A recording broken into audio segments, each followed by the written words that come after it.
try to do something about its planning. But the city was unfortunate, or was fortunate, in being able to secure what is considered one of the top planners in the country. He's had 14 years experience in city, regional, and state planning. He's been a consultant, a teacher, and a government official. And of course, as you all know, he is now the director of the Los Angeles City Planning Department. He was formerly with Pittsburgh, and I think those of you who have followed Pittsburgh know the wonderful things that were achieved there. He was earlier an executive director of the Metropolitan Planning Department of Indianapolis, Indiana, and director of planning for 24 cities and towns in Marion County, which is the county, I believe, in which Indianapolis is located.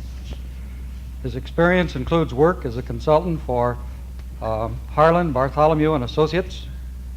They're consultants for cities in various portions of the United States.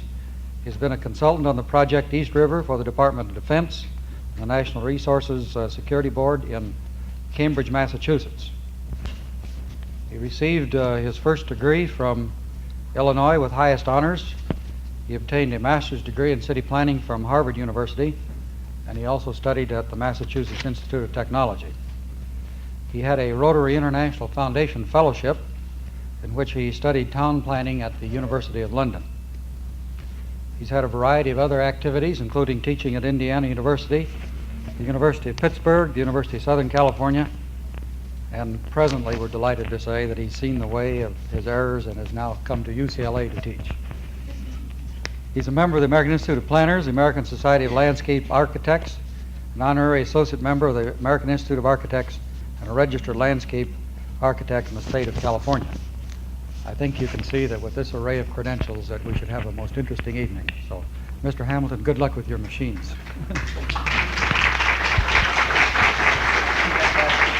Okay? Yeah. All right, thank you so much. After we get all these arranged.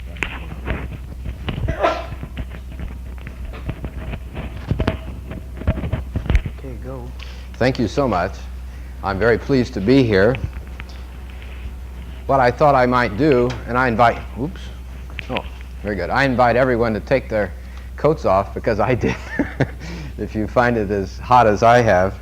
I'd like to go through the discussion this evening on land use and population, and some of the, as you know, the lecture series is on pollution and conservation. I suspect that a planning department in a city becomes more involved in conservation than almost any other agency in city government, though you have a group within the city which represents and works with Los Angeles Beautiful. You have, of course, groups working and concerned with street tree development and development of water resources and other things, but the planning department generally in most cities, and I think it's true in Los Angeles, is the most concerned department with the conservation of natural resources. I'm sure the first thing that comes to your mind, well, we haven't done a very good job in Los Angeles, and I would be the first, I think, to agree with you.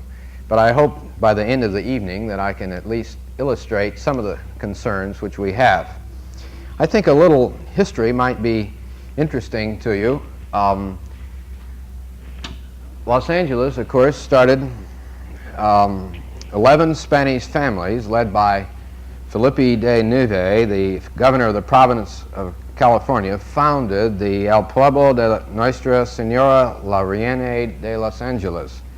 And the Pueblo originally started, I'm not very good in pronouncing Spanish. The Pueblo covered 36 square miles, and in the Spanish tradition was organized about a central plaza, which you can see here. This is the plaza as it is now, and the Alvera Street, and there is, as you know, a monument here in the center, and then this is the Pico House and the original buildings that are still left. The old plaza lay square with the compass, with streets all running so that the streets, no street would be swept by the wind, because as we all know out here in the West, there is often pretty high wind. The Pueblo planning got its start in March 1836, when a commission was appointed to prepare a plan to eliminate the extreme irregularity of the streets. Obviously a problem caused by the way in which they laid out streets in those days. I know in Boston, of course, they blame it on the cows. I've never heard that argument here in Los Angeles.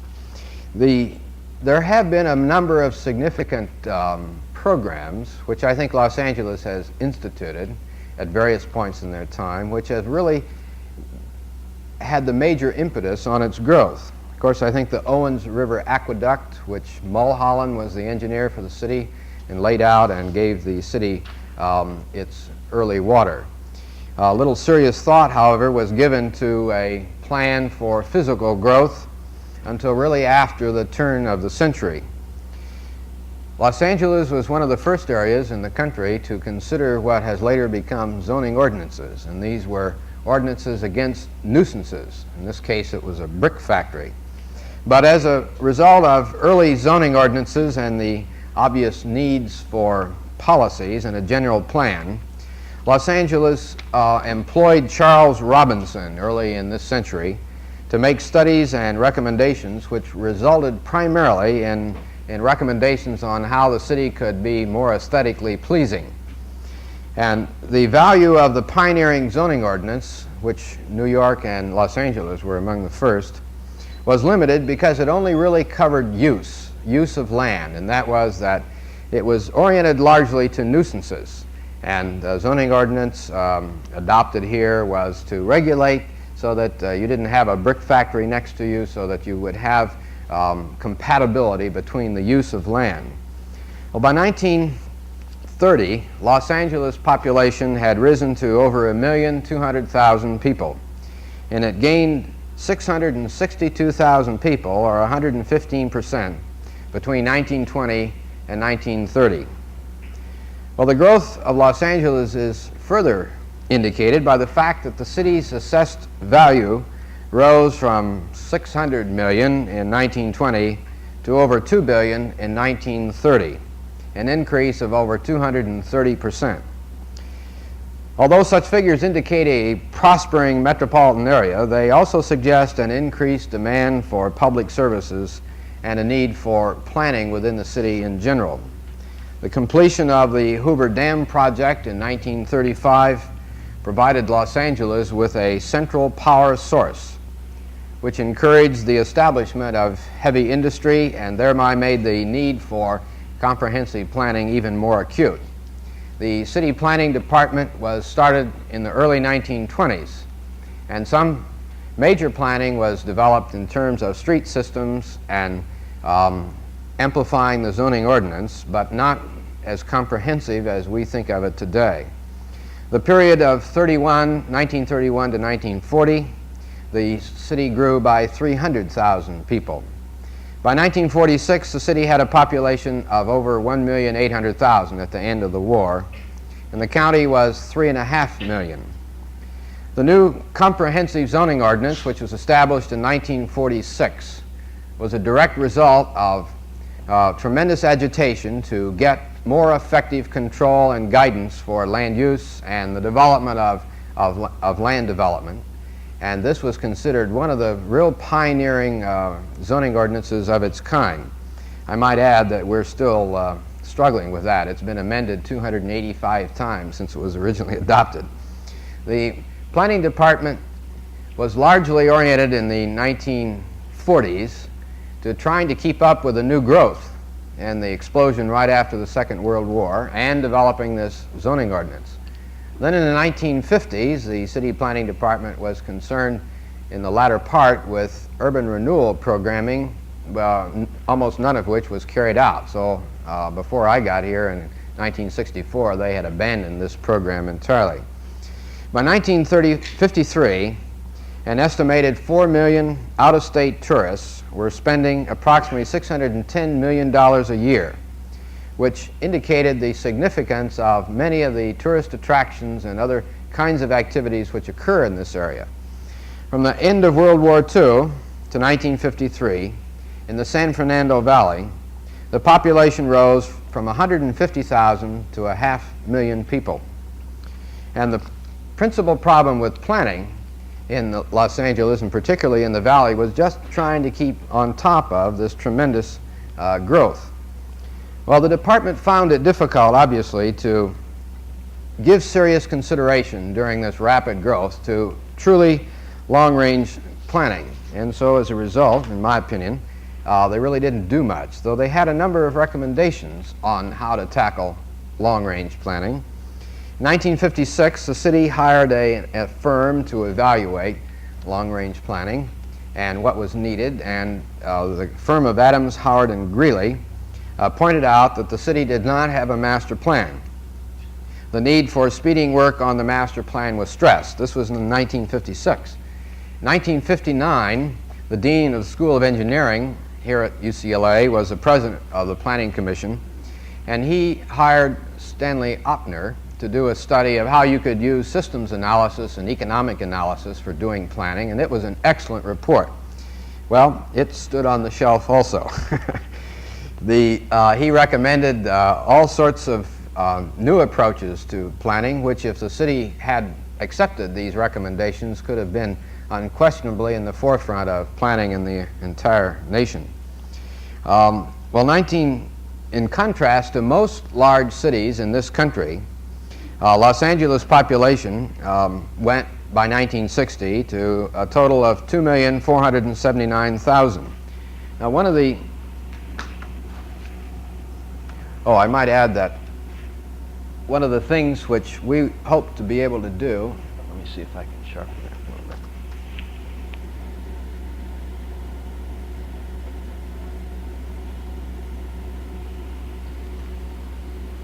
Talking about conservation, one of the things which, as you know, the city and the county and the state have finally agreed to, they have formed a Pueblo de Los Angeles Commission, which is a joint city, state, and county commission, which is in the process of restoring the Pueblo to at least as close to its original conditions back in the early 19th century as it's possible to do. And they have, this is, for example, the Pico House. We have the city closed Alvera Street. They have finally gotten some money for restoration, though it's always in a struggle. The state has spent about $2.5 million acquiring the land, but this commission is, I think, now really making progress. The streets within the Pueblo will be closed probably within a year and a half. We're now investigating all the various titles in that area, and we find they all go back to land grants, and it's a very expensive proposition to try and clear up the titles of under the streets. But we are attempting to develop an more effective program of restoration of the Pueblo. Now, the city in itself is, I'm wondering if we might, is a gentleman here that we might turn off a few lights? Ah, thank you, sir. Excellent. When things happen, they happen in a hurry. Now, if I can only get that so you can see it, I will be in pretty good shape. Well, I guess it won't come completely clear. This illustrates, I think, graphically, the various areas of the city. The city goes from 0 elevation to 5,000 feet. The San Fernando Valley is about 250 square miles. You can put, for example, the city of Chicago in the San Fernando Valley and have quite a bit of land left over. You can put within the Santa Monica Mountain area the city of San Francisco and the city of Pittsburgh and have quite a bit of land left over. Then you have the ridiculously gerrymandered city limit line, which goes down to pick up the harbor. But of course, the harbor was connected, as was the airport, by this thin strip. And it was interesting that the city next to the city of Los Angeles tried to annex over this, and the city would lose its major airport being directly connected if we hadn't managed to defeat that proposal. But the population change, of course, is still occurring very rapidly in the San Fernando Valley and in the mountains. But except for those, the city has largely used up most of its vacant land, so that most of the efforts within the city for new growth must be oriented to these two areas. Now, the population change has really taken a substantial difference lately, because the net natural increase is now exceeding, in both the city and the county today, the net in-migration. So a good part of our growth today is by in-migration rather than from, it's from net natural increase rather than in-migration. Now, the city, in its attempt to plan in the past, had the theory that if you develop a so-called master plan or area or community plan for each of the 70 communities of 50,000 or more in the city, after you've completed this task, then you put them all together and you have a master plan. And this was the case when I got here. Unfortunately, they never finished doing master plans for the small cities, and therefore they never got around to putting them all together. And of course, doing it on this kind of a basis, you're not going to achieve the continuity of policy development for the real broad issues. But this map illustrates that most of the effort was spent in the San Fernando Valley, and the areas in blue really illustrate the areas for which there has been no master planning at all. The so-called master plan which we had was developed in 1946 as a basis for the comprehensive zoning ordinance, and to enable the city in 1949 to take advantage of Title I housing and go into urban redevelopment. It was a very modest document. It was 4 pages long. So that was the master plan for the city. There have been master plans for various other areas, for example, the harbor in San Pedro. But this was generally the case in 1964. Now, to illustrate the change in the city, this was the land use plan in 1946.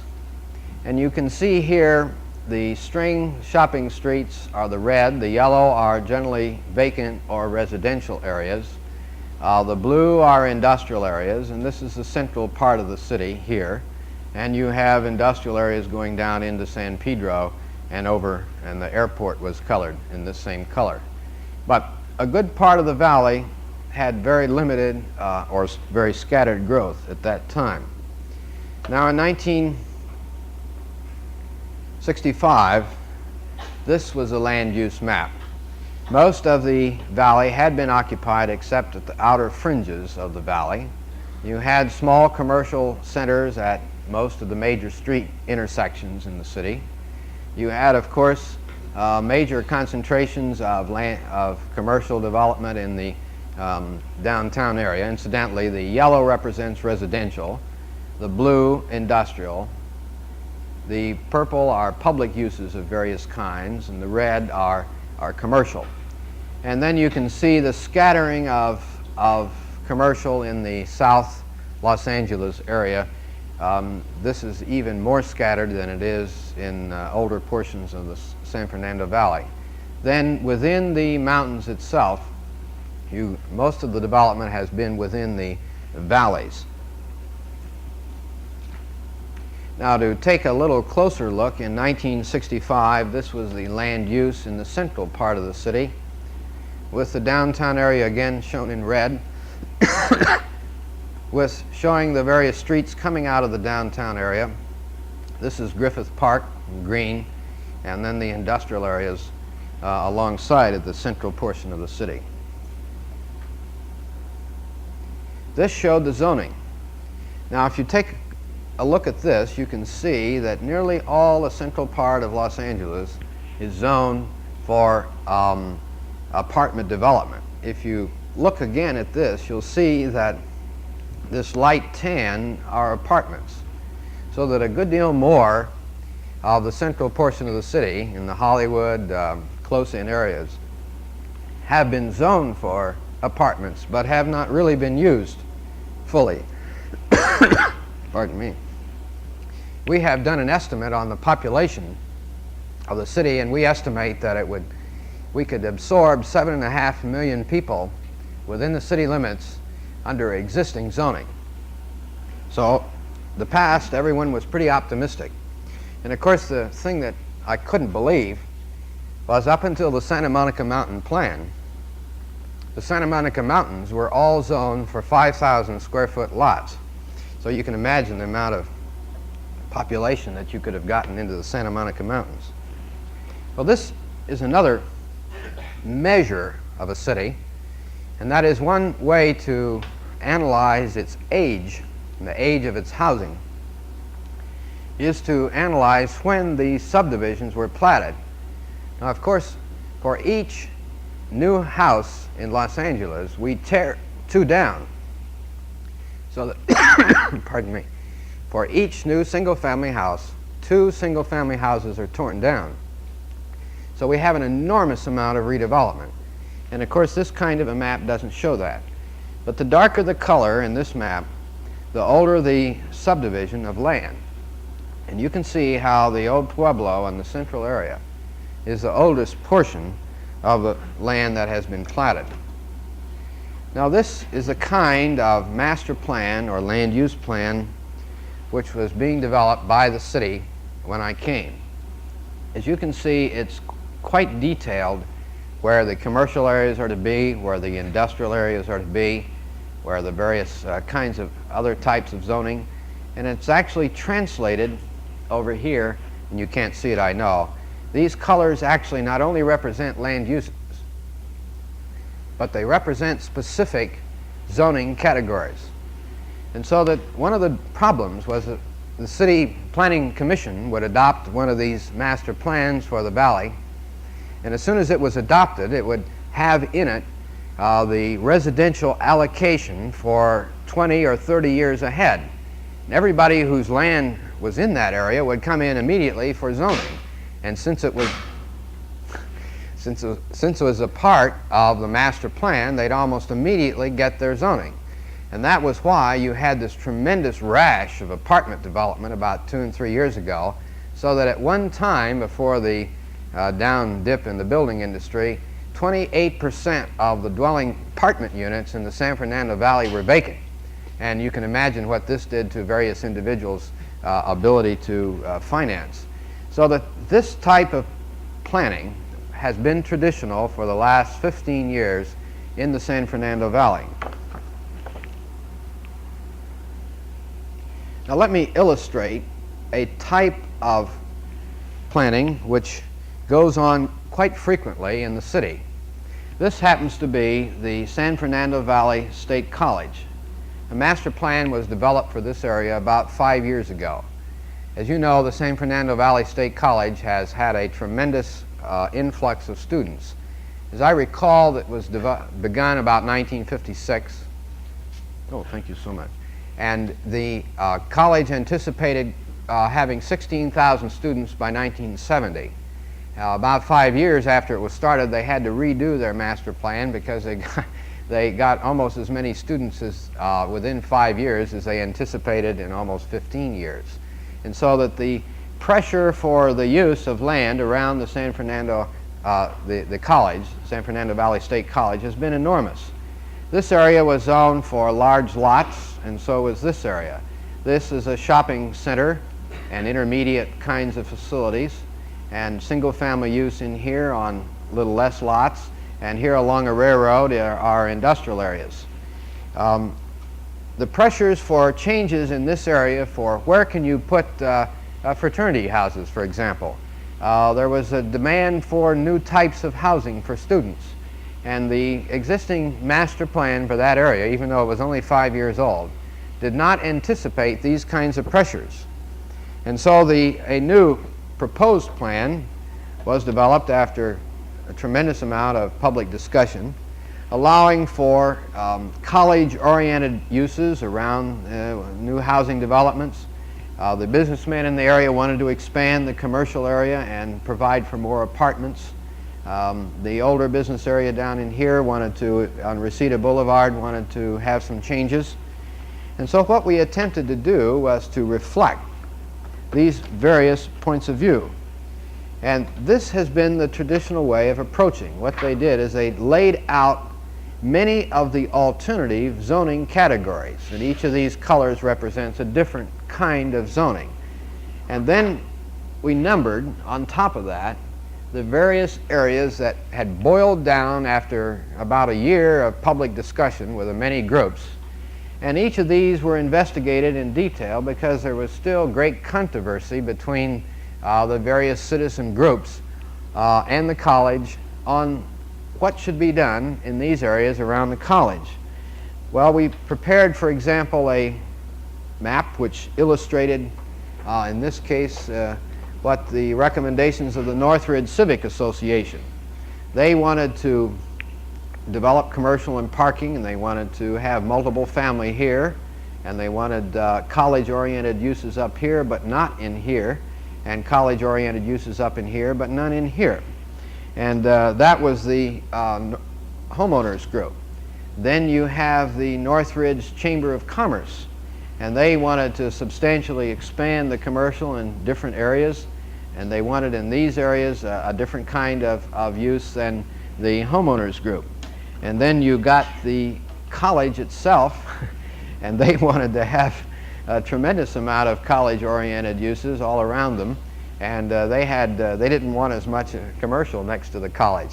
Well, these are but three of what you find in most areas of the tremendous variety of public pressures on and different points of view representing different desires and needs. The Chamber of Commerce obviously wants more commercial to take care of the demand as they see it.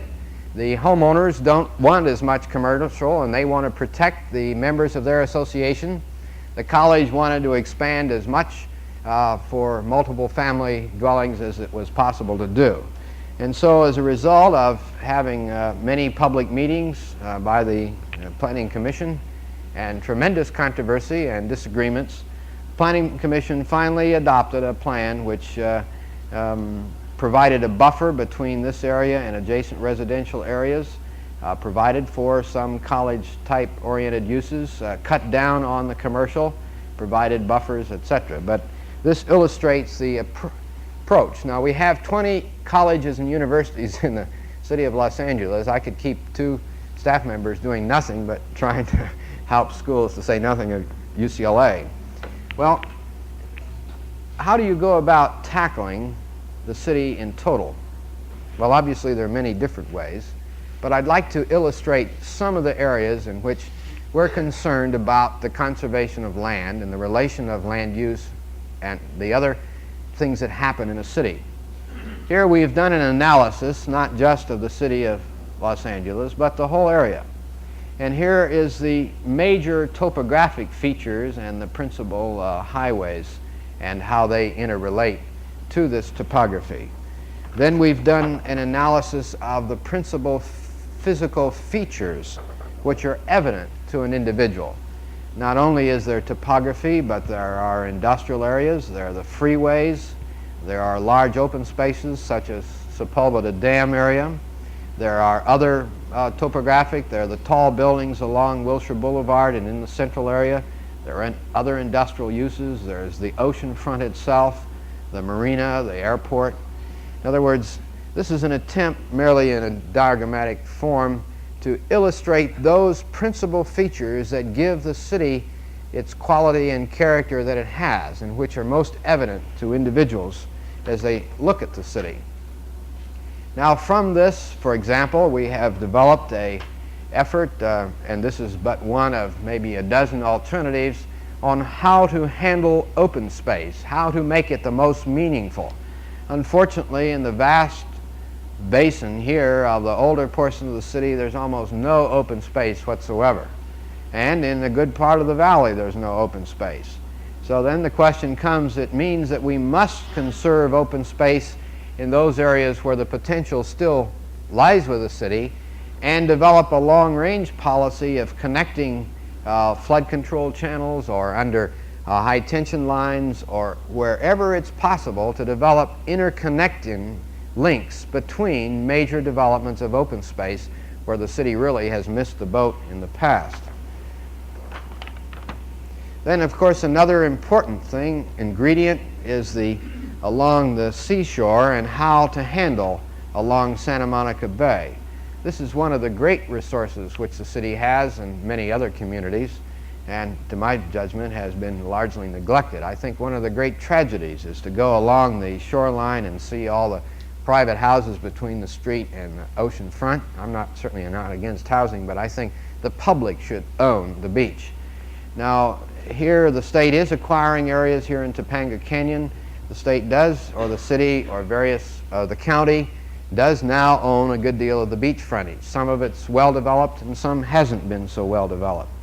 And then when I go to Rio, I always think with somehow or other we haven't done quite as well as they have done with their shoreline, and yet we have almost the same potential here in Los Angeles.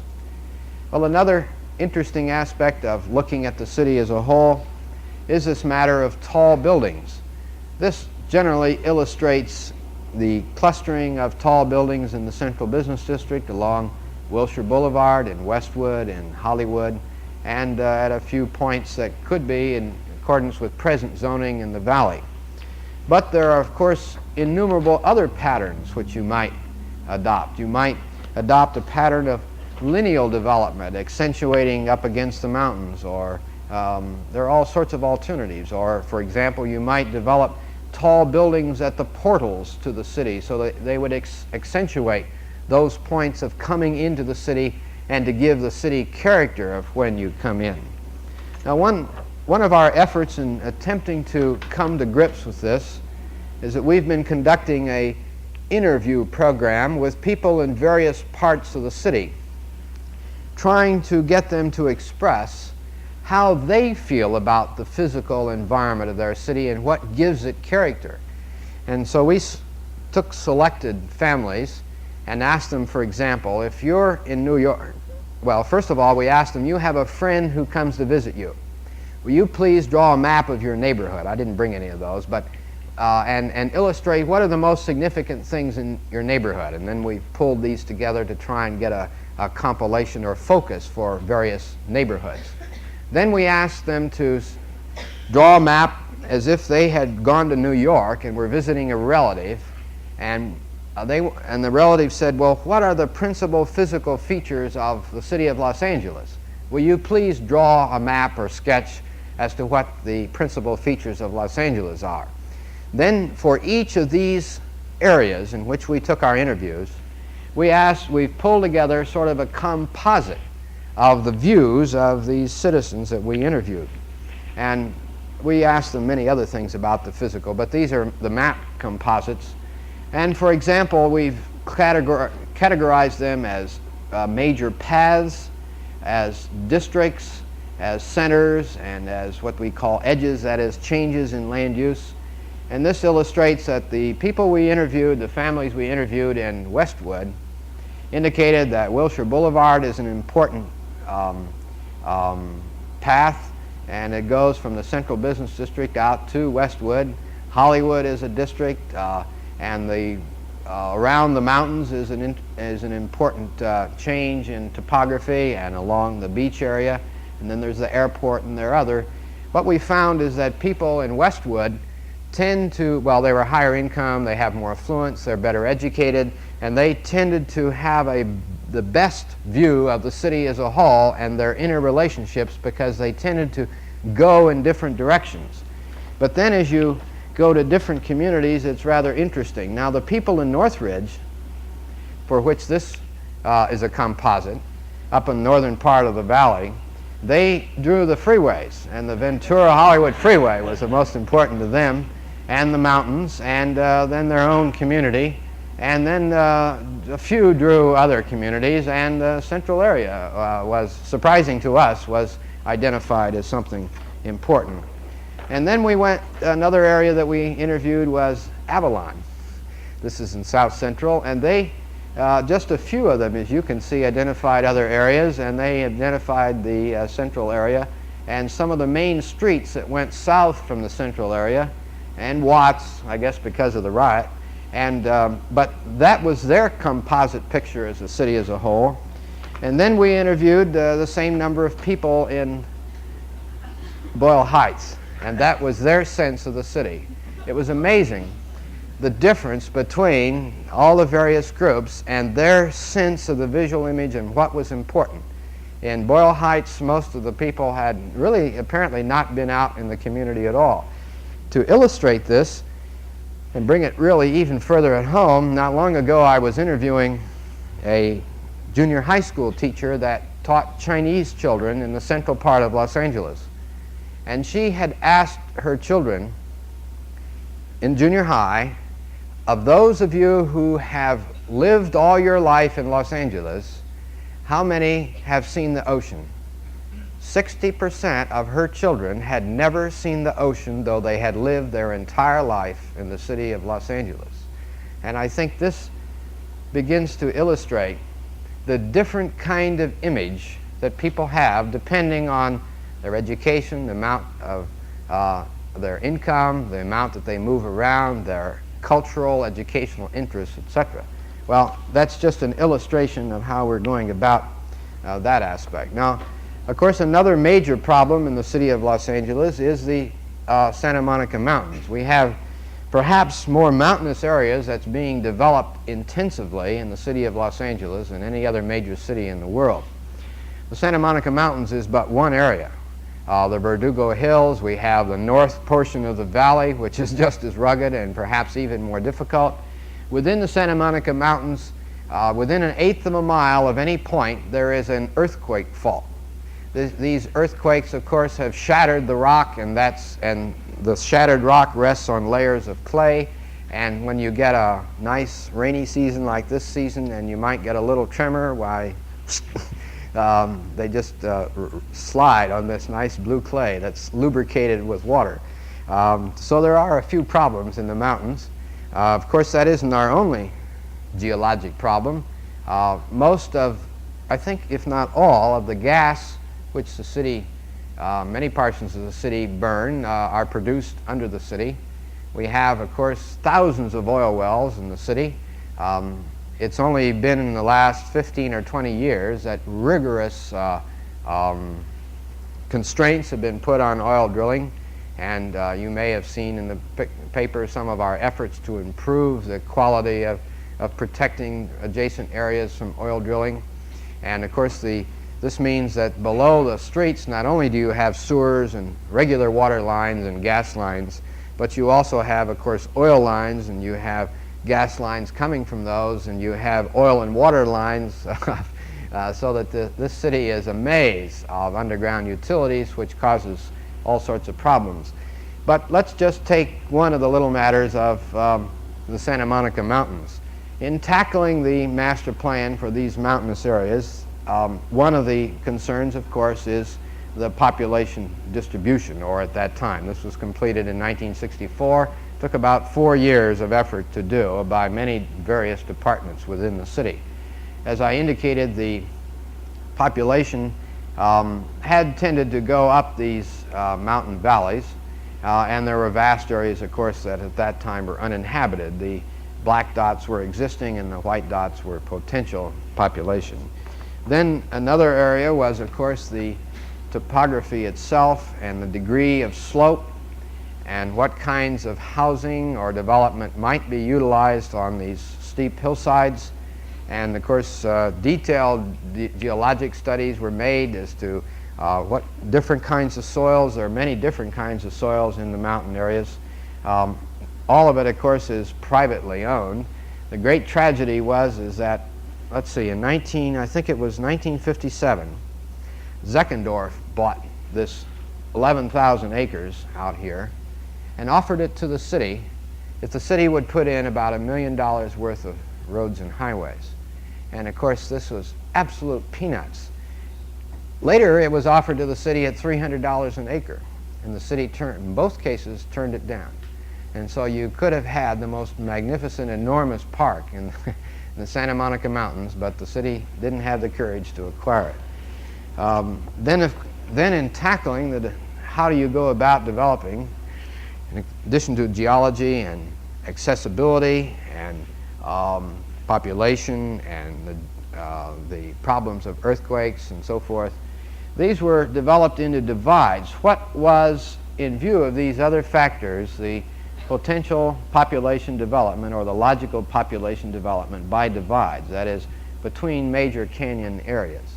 And it was this approach in terms of accessibility, geology, slope, ability to develop in terms of the basic constraints, the way in which the master plan was developed. Then in addition, of course, property ownership has a good deal to do with how it could be developed. This illustrates this enormous area which now the Lantain Corporation has sold off a part of it to the Sunset Petroleum, but is still in private ownership. But there are other areas of 1,100, 1,500 acres and more which are still in private ownership in the mountains. Then the master plan for streets and highways, the difference between and the problems of fire access during major fires, which I'm sure you realize they have, or access during floods and slides and these sorts of things cause grave concern to the, and policing and being able to get into this area to pick up garbage and trash. All of these things are very serious problems and all relate to the highway plan. Then out of this came a master plan which went through 18 months of public hearings, went through, I think, 8 separate drafts, and the council itself had 6 months of public hearings and finally adopted it. In addition to the basic plan itself, this changed the density from 5,000 square foot lots to the basis of density determined by the factors which I mentioned. Nobody liked the plan. The homeowners didn't feel it was strong enough. The builders thought it was too strong. The fire department didn't think it had enough straight streets and they weren't wide enough. The architects felt it had too many straight streets and they were too wide. So that the net result of this kind of area, but mind you, this is a large area. This is the same, is bigger than the city of Pittsburgh and the city of San Francisco put together in this portion of the city of Los Angeles. So you're talking about a pretty good sized area. Now to talk a little more about the future. We have done a number of studies of population, and we have taken into account a number of various factors which, let me see if I can get my notes here.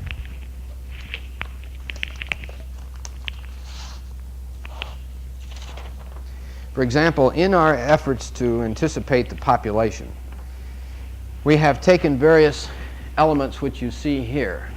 They're labeled Roger Low, Roger High, and Parker Low. What do I mean by those? Well, these are related to, for example, the Parker Low.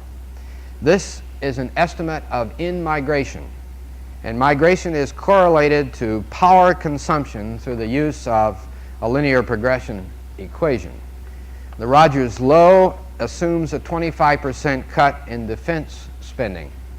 The Roger High is provided by a matrix model of population growth, which distributes population by applying this model to the California Economic Development Plan. Oh, this is pretty technical, I know, but my point is when you're trying to anticipate population change in Los Angeles, you get all mixed up with in-migration, which is a tough thing. You can estimate population increase by natural increase a lot easier than you can how many people are going to move into the state and what percentage will stay and what kinds of characteristics will they have.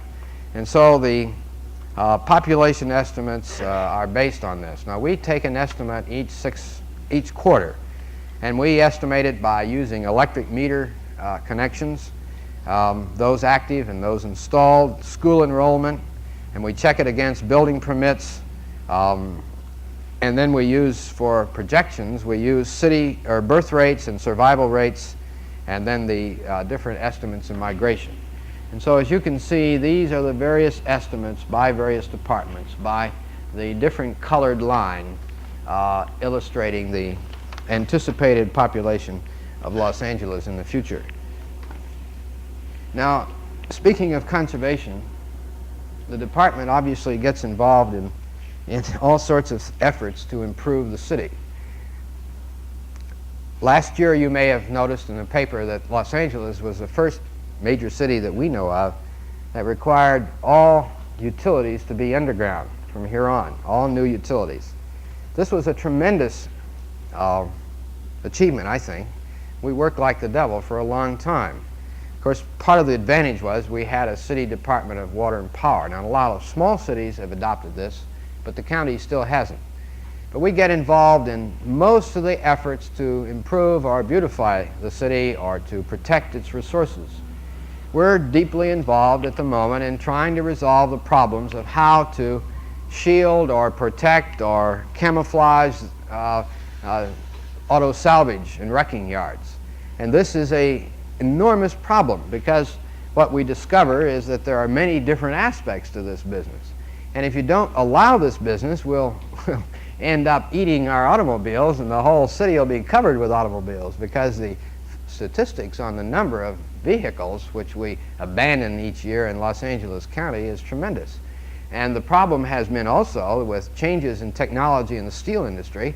They just don't need the automobiles as much, the hulks compressed going into steel furnaces, plus the fact we add a lot more things like plastic and rubber and all sorts of other things that make it uneconomic, really, to sell the hulks. So it may seem simple on the surface to say, well, you got to put a fence around it, and you can't pile your hulk so high, and you have to set back, and all this kind of thing, and you can't. Of course, we long ago restricted them to burning, but you can multiply this by literally hundreds of different types of land uses, and the problems of working with the industry, of working with other people, of being concerned about their problems, because they are a part of our economy, and most of them are absolutely vital to the functioning of the city, but at the same time, somehow or other making them more compatible in the community. In addition, of course, to our efforts in improving the city, the planning department has taken the lead and actually developed the civic center design, and it's slowly coming to fruition. You may have noticed that the city is about to build their mall here, which will be an underground parking garage with a park on top, with commercial below the top park area, and with a new annex to the city hall, a new bridge across Spring Street. This building will be torn down, and the whole mall will be connected in here. And then we're working with the state and the federal government in various areas. Then, looking at the central business district, other areas, we're working with the Pueblo de Los Angeles. We're working on a new heliport, which will be over the Union Station, which we anticipate will have about 5 million passengers by 1975, landing right in the central business district. We hope to develop we're working with a Chinese community and improving their areas. We hope to have a French and Italian settlement, sort of international village type, along with the Mexican, and then we're working with the Little Tokyo and the redevelopment and renewal of their areas, and then on down many different areas of improving the central business district in its fringes. Of course, also we're working on the heart of the area, in which there's tremendous vitality of the community itself. Now, this illustrates, for example, how we hope Little Tokyo will look in very few years, because we have great hope for it. Then we're working on a new ordinance, for example, which would implement the downtown plan, where we propose that all pedestrian traffic occur at the second or third story level. We're working on an ordinance which would require no new open parking lots in the city of Los Angeles. All would have to be parking garages, and the tops of the parking garages would be open parks. And as they would develop these new buildings, they'd have to bond for providing pedestrian overpasses across the streets, so that we don't run into the problem that New York has, for example, where the mixture of pedestrians and street traffic and truck traffic's all mixed up. And so hopefully, when the central business district will be substantially rebuilt, it can be rebuilt with making it really an attractive area as well as an economic area, of course. And we've illustrated some of the new improvements in that area. Well, hurrying along, how do you go about developing this? Well, we have developed a major goals program, which we are deeply involved in at the moment.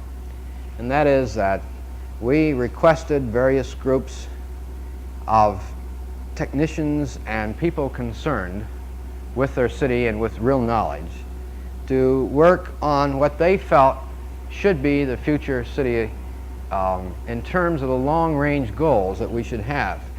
We've had a couple of thousand people deeply involved in this for about a year and a half.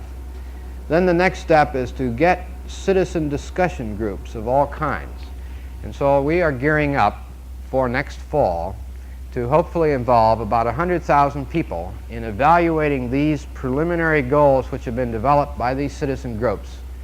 And then out of this discussion will come recommendations to us, and we will then make these to the City Council, the Planning Commission and the City Council and the Mayor as to what kind of long-range goals this city and metropolitan area should have in the long run. Now these are a part of this effort to develop a master plan for the city. The steps are roughly these. We pulled together all the existing documents that we could find that comprised various elements of the master plan. That is a plan for libraries, a plan for sewers, a plan for water, a plan for power, all the other things involved. And these were pulled together in a preliminary document in October of 1965. Then we are at the present time developing alternative concepts of the city, which I'll explain in a minute by illustration. Then we are developing this goals program, which we hope to complete by the mayor is going to release these in June of this year. Then we are developing these alternative concepts, and they will be released for public discussion in September. Then we are developing, as I illustrated, from our townscape program. That is, what are the visual qualities of this city, this metropolis, and how can we somehow or other enhance those that we have?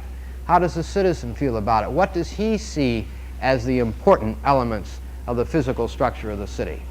Then we're developing through mathematics, mathematical models. This is very similar to if you're an architect and you're developing a plan for a college campus. It has a number of buildings, and he'll make a physical model to show the board of directors of the college, and they'll say, well, I don't like that building, let's take that off and redesign that building. And so the architect will redesign that building and put it back on. Well, it enables the individual, the college board of trustees, to simulate or to look at what the college campus would look like when it's completed.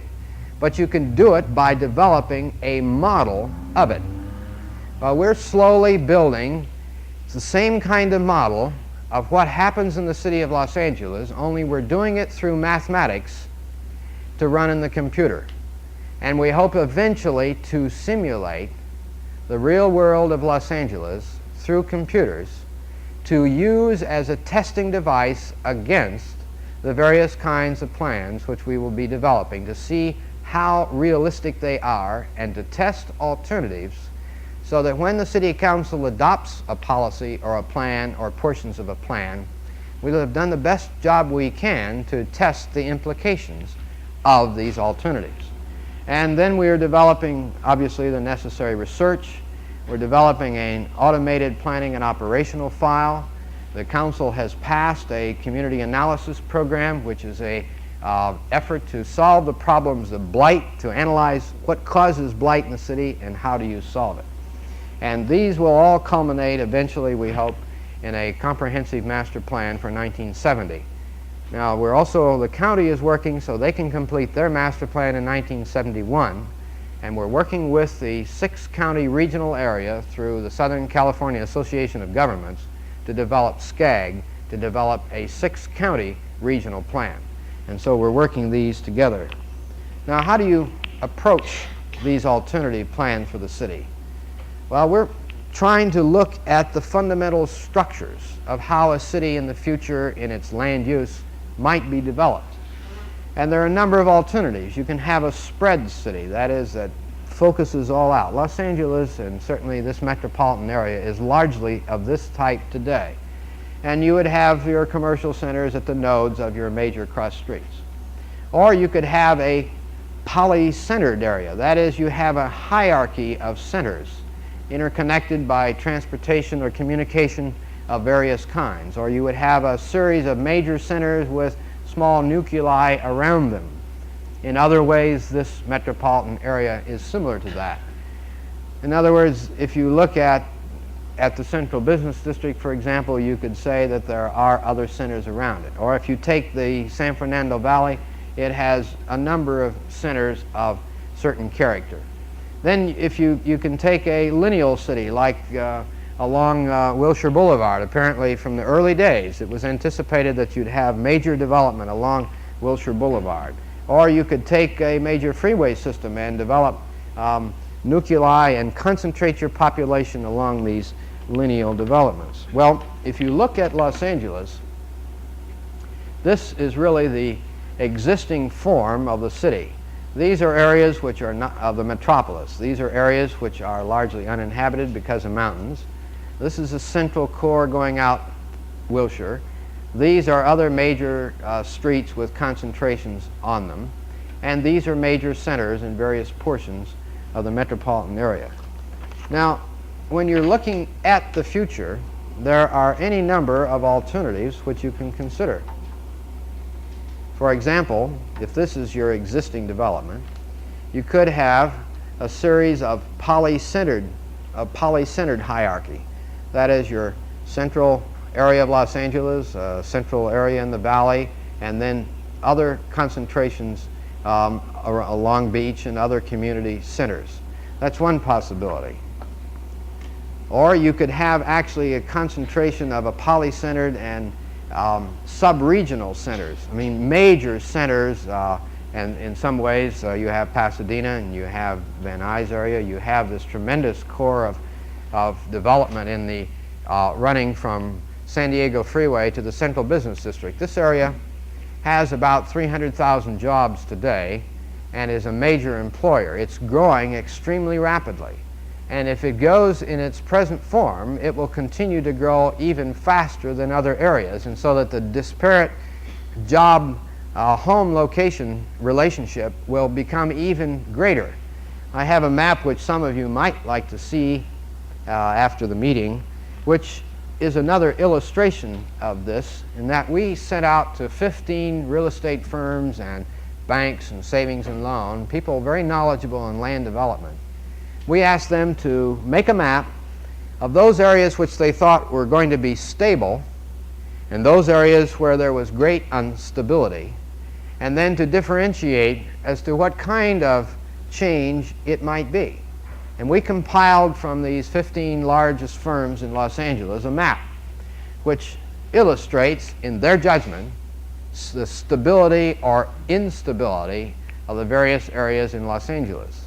And so this obviously relates to the kind of pattern which might be developed in alternative developments within the city. Then, of course, there's a very large concentration of population in one area, and then relatively similar satellites interconnected with communication and with transportation arteries.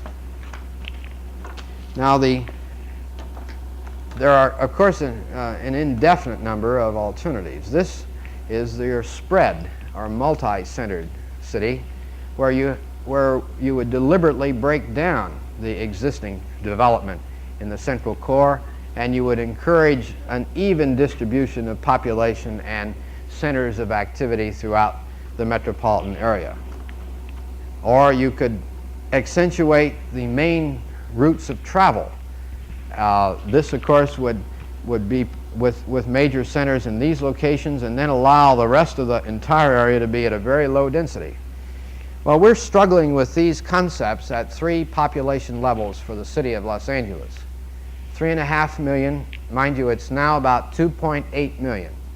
We're struggling if the city would go to 3.5 million, to 5 million, to 6.5 million.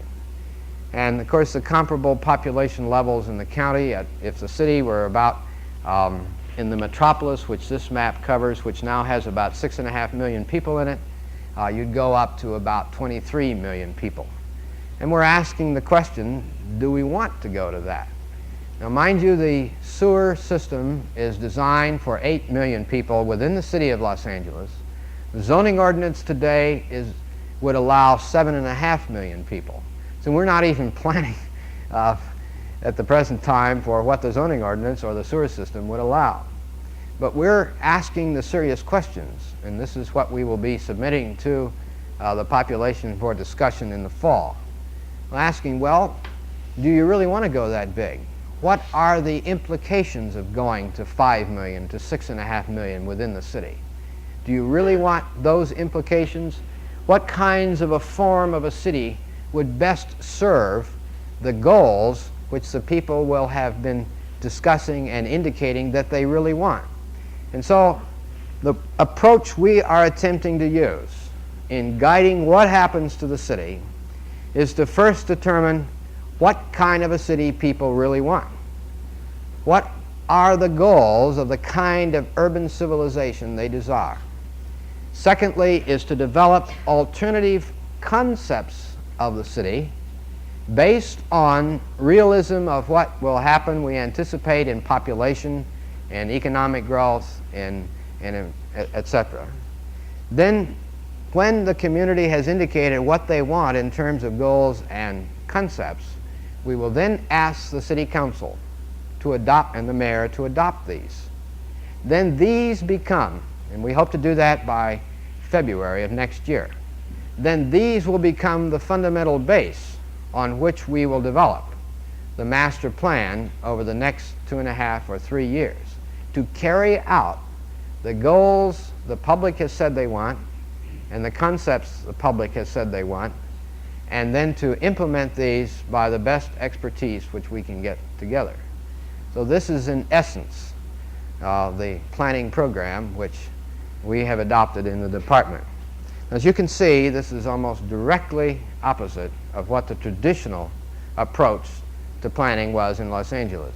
Because I felt when I came, you'd never get any place going the way it had been. Because you can't plan for a little community here and a little community there and a little community there, 70 of them at 50,000 people in the city, and eventually put them all together and get anything that would really be meaningful as to the basic policies that the city should adopt. Because you'd never be able to get an effective new kinds of transportation systems. For example, let's assume that we would accept this as an alternative. We're trying to anticipate what kinds of communication, what kinds of transportation, what kinds of multiple level development would occur, and what kinds of policies would be necessary to carry that out. And these will be a part of the concept plan which we will be presenting in September. We honestly hope that those of you who belong, and most people do, to various homeowners groups, to various organizations, you will be very definitely invited and asked to participate, to make your wishes known. We have Mrs. Janet Cruz sitting here in front, who is organizing hopefully 100 to 200 women who will be trained to go to the community to discuss these alternatives and the goals. And the mayor is extremely enthusiastic about this. This is an effort that's probably never been tried in any other American city on this scale, to really get the public to indicate what it is they want in their city. And out of this hopefully will come, with the kinds of programs I've just briefly given you a glimpse of, will come guidance so that we get a better city than we have today. Thank you so much.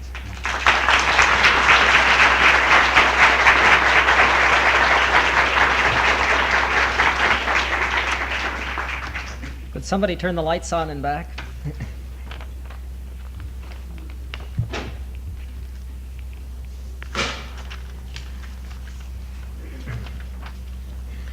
The gentleman who introduced Calvin Hamilton was Professor Fred Case, who is speaking next week on the human aspects of this entire subject. I've noticed some controversial newspaper at least newspaper articles quoting him on controversial subjects. So at least I'm looking forward to next week. Mr. Hamilton has said that he will answer questions. I suspect we should keep the question session fairly short so that those of you who want can look at these charts. But we're now open for questions. I'll repeat the question so those in back can hear. What are the alternatives to continued growth? Well, that's why we're developing the alternative plans we are. If, for example, at say 3.5 million population, you would run out of the possibility of open land. You would not have the resources to change the character of the city. Smog would get so bad it would drive everybody out, or start to. I mean, there are dozens of implications of different levels of population growth. What we are going to be attempting to do is to pose those implications. And these will be a part of our concept plan released in September. At that point, we're not making any recommendations because we want an expression from, as I say, I hope 100,000 people giving it careful study through an organized effort to get the input of the public as to what they feel are the implications of the various alternatives.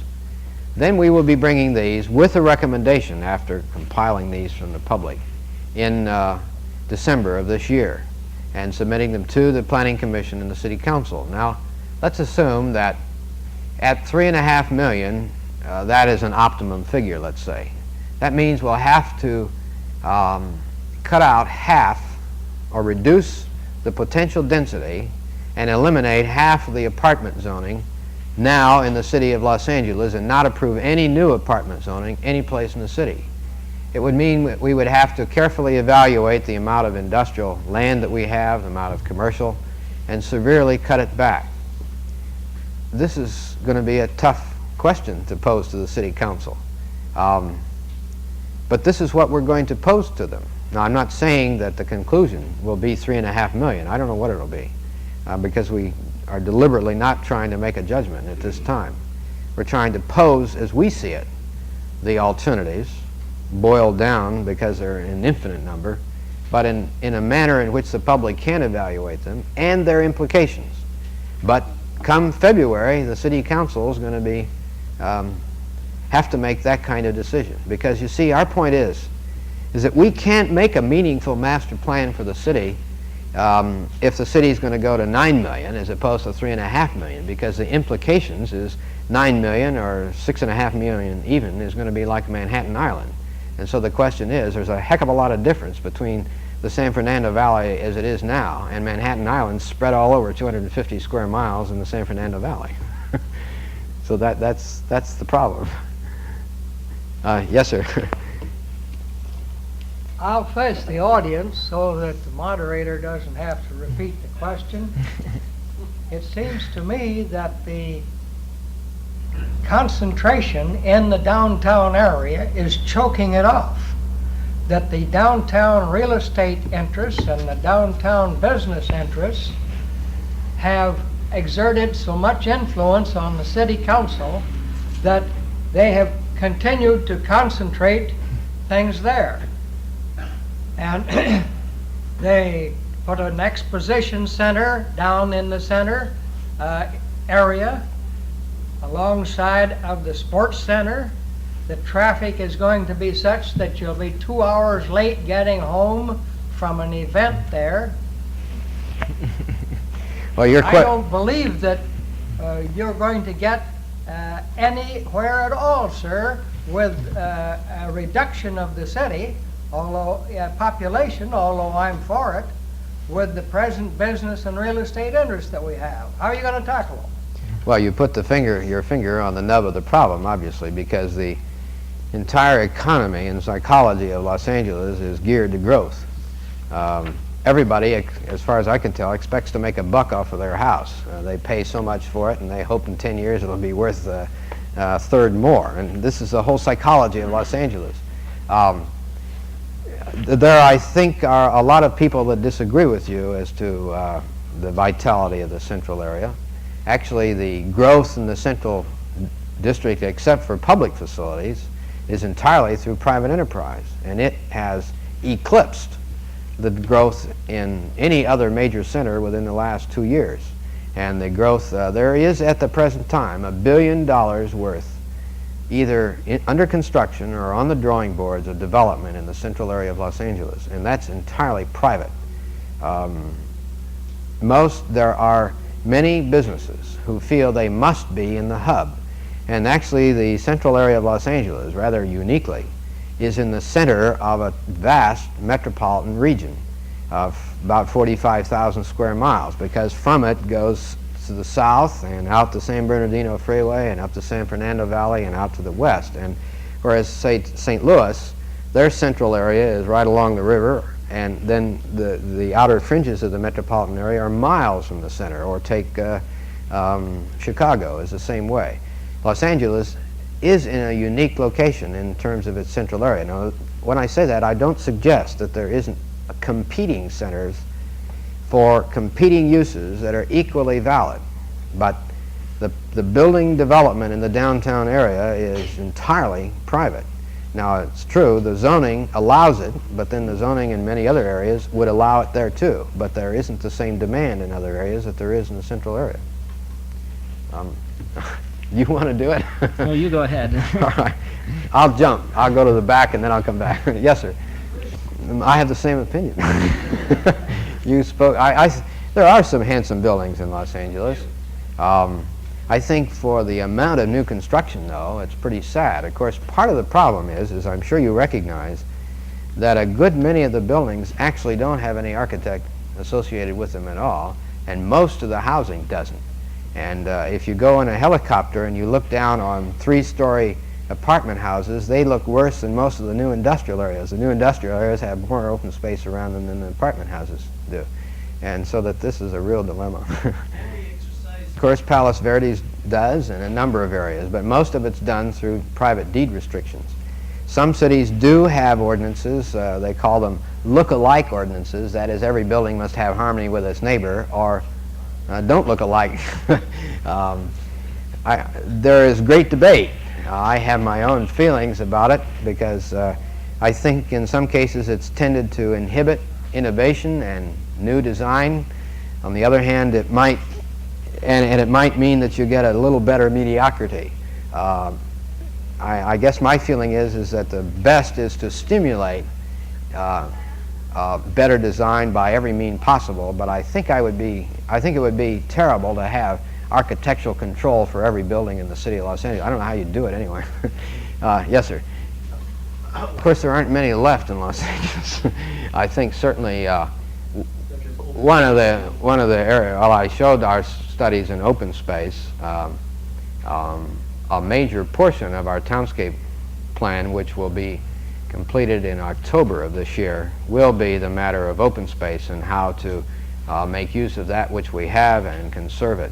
One of the implications of our concentrated plan, for example, where you concentrate population in centers and nodes and you thereby retain as much single family as possible, would be that as you rise in population density, you have to increase the amount of open space.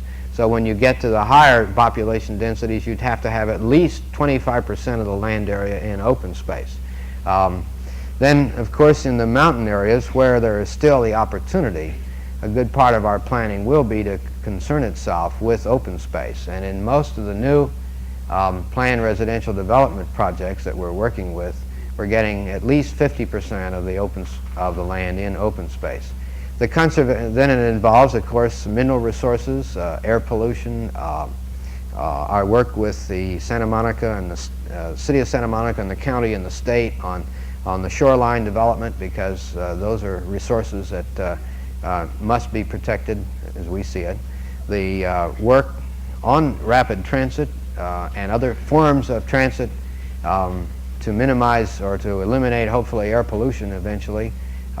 We're developing new approaches to the location of industry, which would help, new controls on industry, which would help in terms of air pollution.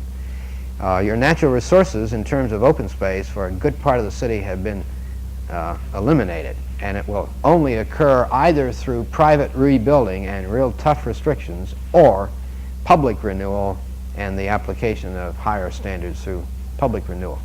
To give you an example, one of the things we'd like to do, which the Commission has not agreed to, and the staff recommended that for every new dwelling unit there be a certain amount of money allocated to acquire open space. This would be particularly in apartment developments.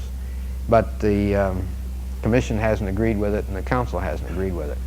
A good many of our recommendations in this area, the planning staff recommends, but the city council or the planning commission turns down, because obviously they have a lot of short-run pressures against them that we don't have.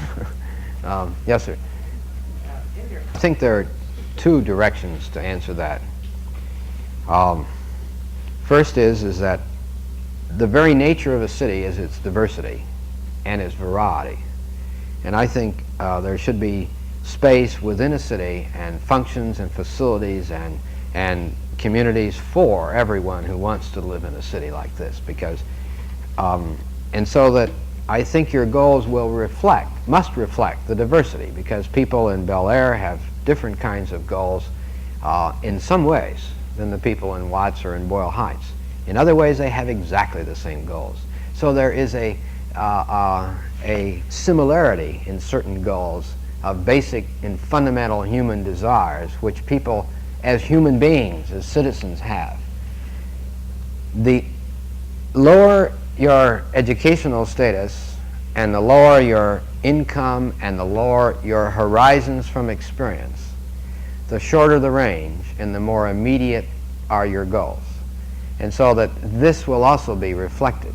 But this is why we felt we had to first go and organize, for example, our interreligious committee composed of all the major religions in Southern California, aerospace industry and systems people, and architects and engineers in our environmental goals group, and social scientists from the universities to hypothesize some preliminary goals first, because then these will be submitted to the public, and they'll have a vehicle by which they can discuss, disagree, tear apart, add to. And out of this, I think, will come this diversity. But that, to my mind, is what makes a city like this so rich and so exciting. And I think we in planning then owe an obligation to make sure that we continue or strengthen those sense of diversity, so that everyone has a choice, no matter what kind of a background or income or education they have.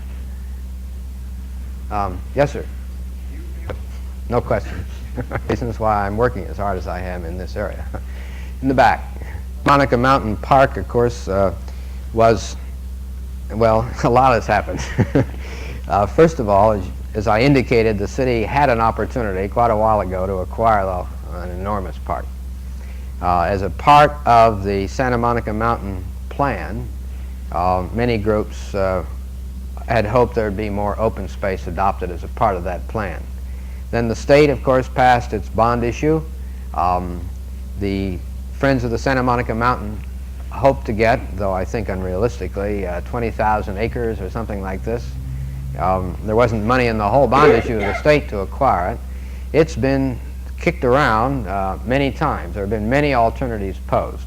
And now, since Governor Regan has come in, they're re-examining the whole issue.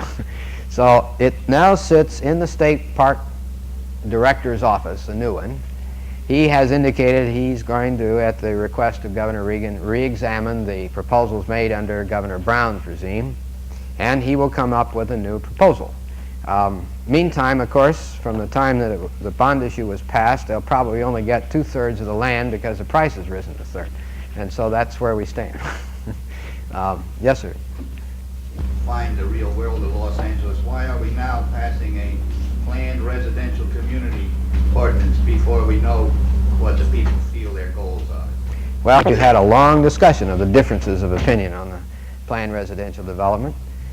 You're against it. Many other people are for it. A lot of other people are against it. I think it's gone through a very substantial discussion. And as you and I both know, it's designed, though I don't think you agree, to implement the master plan in its effort to encourage cluster housing and thereby retain more open space in the mountains. My own view is that the goals program is not oriented to that kind of an ordinance implementation. It is oriented to much more the fundamental needs out of the goals and concept plan. When we get to the master plan and its implementing ordinances, will come the specifics such as the RPD. But you can't halt planning until we get the master plan in 1970. We have any? Yes, sir. When I came, the mayor gave me 4 tasks The first one was to develop a master plan. The second was to develop communication with the public. And that's why one of the reasons we're doing the goals and concept plan as we are. The third was to exercise leadership in regional planning. And the fourth was to organize a department to carry those first three out. These I've tried to do.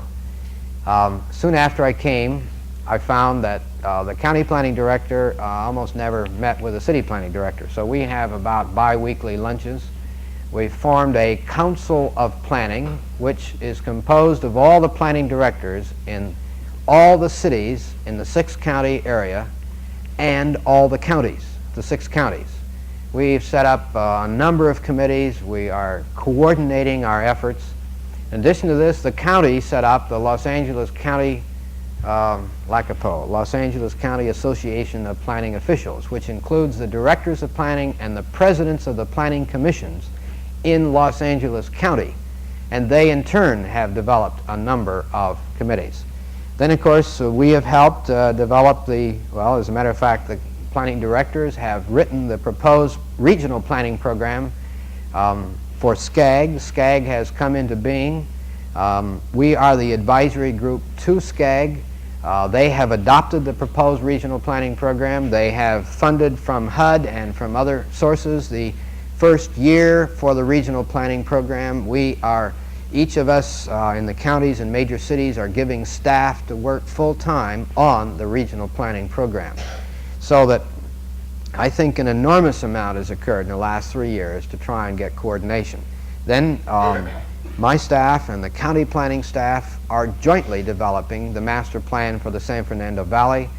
We are jointly developing the Venice master plan. We will be developing the West area master plan. Through the Model Cities program, we will be closely coordinating through our community analysis program and working on the problems of blight.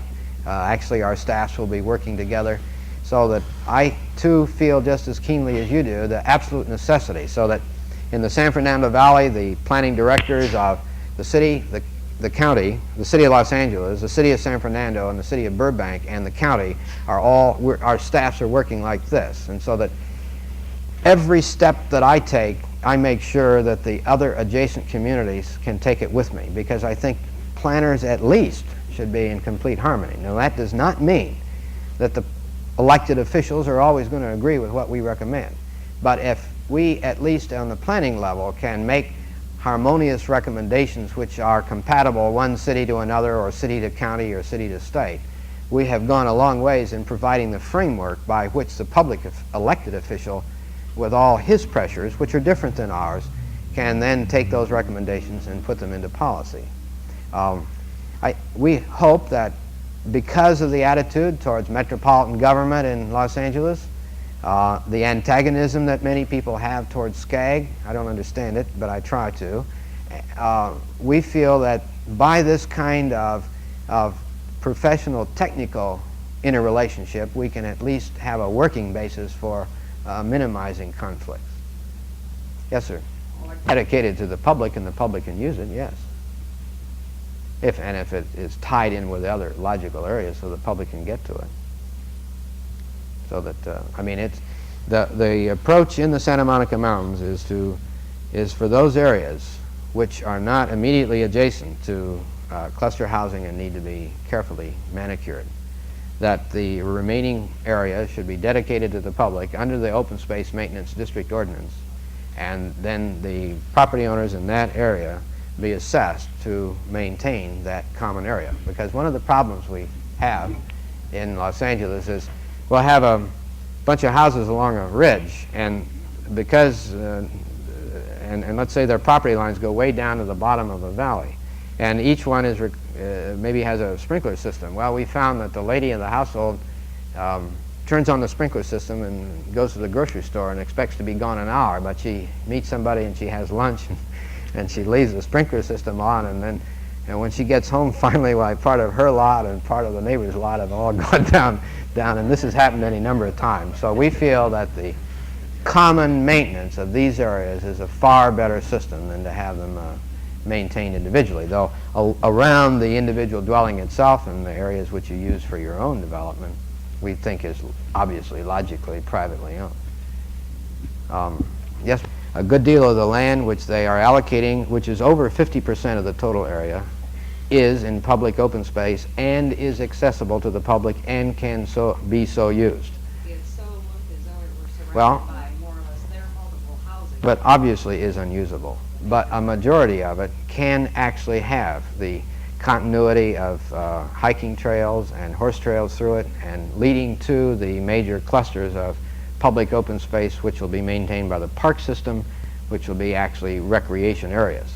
And so that over 50% of the plan, if you will look at it carefully, is in actual public open space. I'm going to interrupt there. It's all right. Perhaps those of you who still have questions could come up afterwards. I want to thank Calvin Hamilton very much for coming out to talk as part of this series. I know from trying to get a hold of him on the phone that he has a very busy schedule, and we certainly appreciate it. Thank you very much.